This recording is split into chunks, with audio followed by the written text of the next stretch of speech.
Baltimore Ravens linebacker Ray Lewis, no stranger, of course, to controversy, but now, one day before he plays in his final Super Bowl, the man who accused Lewis of using an NFL-banned substance admits he made the whole thing up. Mitch Ross is his name. He had accused Lewis of a supplement for muscle growth, but now Ross is apologizing to the Ravens linebacker. Here's what he had to say. I've been in this business 17 years, and nobody has ever got up with me every morning and trained with me. Every test I've ever took in the NFL, there's never been a question if I've ever even thought about using anything. So to even entertain stupidity like that, tell him to go try to get his story off somebody else. Let's bring in trial attorney Rachel Self and sportscaster and a Fox News contributor, Jim Gray. Jim, this has been totally bizarre all week long. I know you've been following it. What do you make of this? Well, it's just a shame that somebody would try and piggyback and put out a story like this based on rumor, innuendo, and total falsehoods, which this appears to be.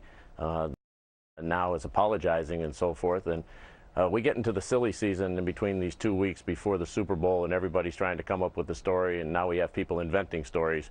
Ray Lewis has enough baggage to try and have something like this attached to him. I really just find despicable. Yeah, and, you know, Jim, let me stick with you for the moment. You know, the commissioner has really been a big backer of Ray Lewis and his ethical comeback. So this, this is the kind of thing that really kind of hurts, doesn't it? Well, yeah, there are an awful lot of people who are still very antagonized, very upset, don't like to see all the camera and all the attention that Ray Lewis gets. Certainly he's a fabulous football player, and he certainly has ignited the city of Baltimore and his teammates, and in many ways, by many who know him, by all accounts, has done an awful lot of good work since that night in Atlanta. But there are a ton of people who are very upset that he's never come clean with the story in Atlanta, that he was convicted of obstruction of justice, and really, his suit that night has never been found and destroyed, and the other two people who he was with walked away. Right. Well, double murder, people are really upset, and they want some answers, and he hasn't given them. Surely. Let me correct a little bit of the introduction copy. Mitch Ross is saying that he did not see Ray Lewis take the drug. Look, Rachel, you're a lawyer. Where does the law fall into this thing? Well, deer, antler, velvet, fairy dust, with the law you need evidence. And in this particular case, the toughest thing is going to be proving it. I think that potentially there could be a slander lawsuit against Mitch Ross. There could potentially be a libel lawsuit against Sports Illustrated if it's found out that they didn't fact check correctly.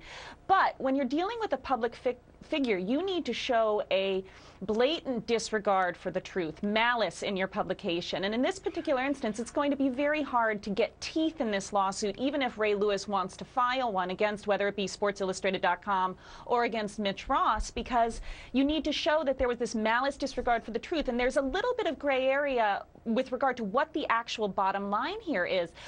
Ray Lewis is saying he never took it. Mitch Ross is saying he never told Sports Illustrated he did take it. Sports Illustrated is saying, no, we did hear that he took it. So I don't know. I think this whole thing is just a whole lot of fairy dust and not a lot of evidence.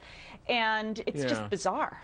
Yeah, you know, Jim, look, in the aftermath of the, cycling drug stories involving a lot of people, including, the sports figures in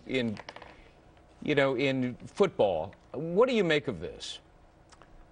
Well, I think the credibility, because of Lance Armstrong, but the credibility of Ray Lewis is still subject to question because of the conviction and because of what happened. That's why he became susceptible to something like this. Now, in this instance, it appears that everything that he is saying, at least by everything that we know, and we don't really know, because how will we ever know? It's not tested for this specific thing in the National Football League.